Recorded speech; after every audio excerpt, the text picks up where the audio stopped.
दोस्तों नमस्कार। आज हम नया चैप्टर लेके आए हैं बायोमोलिक्यूल, जैव अणु। तो सबसे पहली बात आती है कि जैव अणु कहते किसे हैं। वे कार्बनिक पदार्थ जो शरीर की वृद्धि एवं विकास के लिए काम में आते हैं, जैव अणु कहलाते हैं। जैसे कार्बोहाइड्रेट, प्रोटीन, वसा, न्यूक्लिक अम्ल आदि, ये सभी जैव अणु हैं।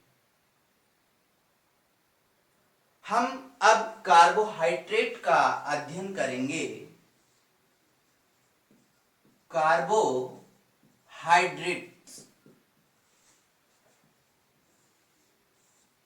कार्बोहाइड्रेट्स जो हैं वो दो शब्दों से मिलकर बना है, कार्बो और दूसरा शब्द है हाइड्रेट।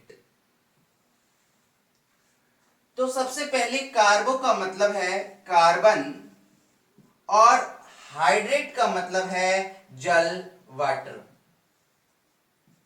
अर्थात कार्बन व जल के संयोग से मिलकर बनने वाले जो भी यौगिक हैं वो कार्बोहाइड्रेट कहलाते हैं।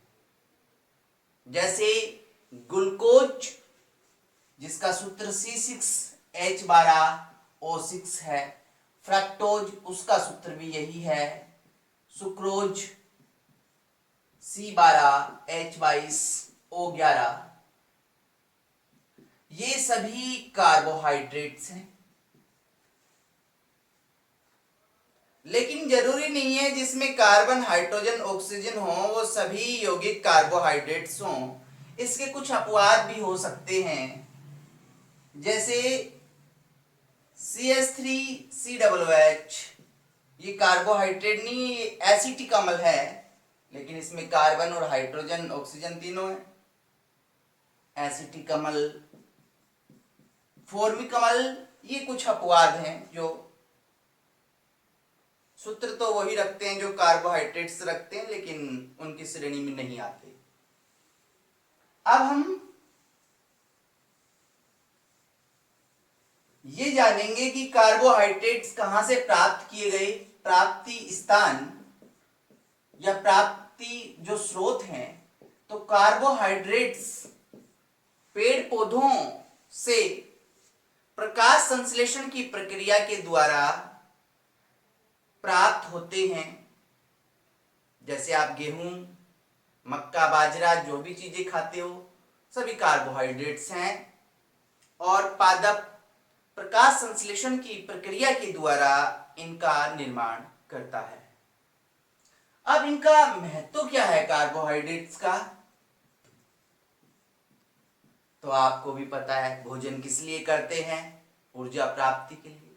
तो कार्बोहाइड्रेट्स का महत्व है ये शरीर को ऊर्जा व उष्मा प्रदान करते हैं, शरीर के कंकाल का निर्माण करते हैं। जो आपकी बॉडी है, इसका जो ढांचा बना है वो सब कार्बोहाइड्रेट्स की देन है। अब हम आते हैं कि कार्बोहाइड्रेट्स का जो क्लासिफिकेशन है, वर्गीकरण है, उस पर।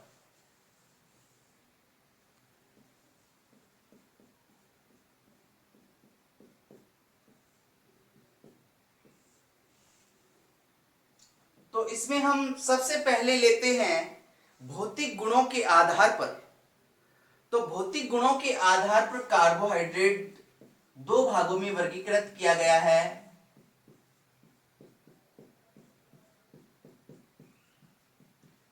जिसमें पहला प्रकार है शर्करा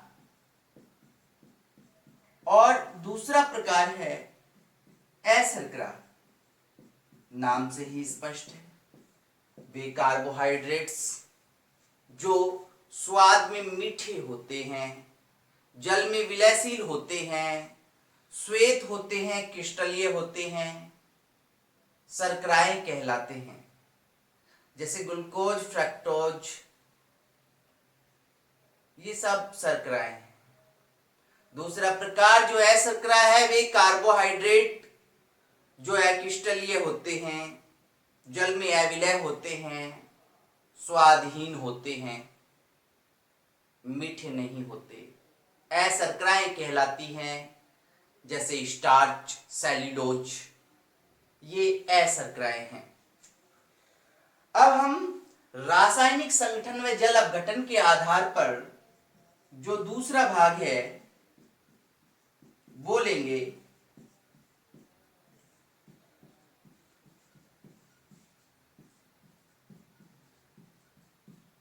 तो रासायनिक संगठन व जल अपघटन के आधार पर कार्बोहाइड्रेट्स जो हैं वो 3 भागों में वर्गीकृत किए गए हैं, जिसमें सबसे पहला प्रकार है मोनोसैकराइड्स।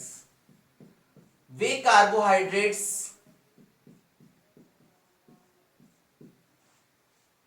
जैसे जिसमें C6H12O6 इकाई पाई जाती है वो मोनोसैकराइड कहलाते हैं।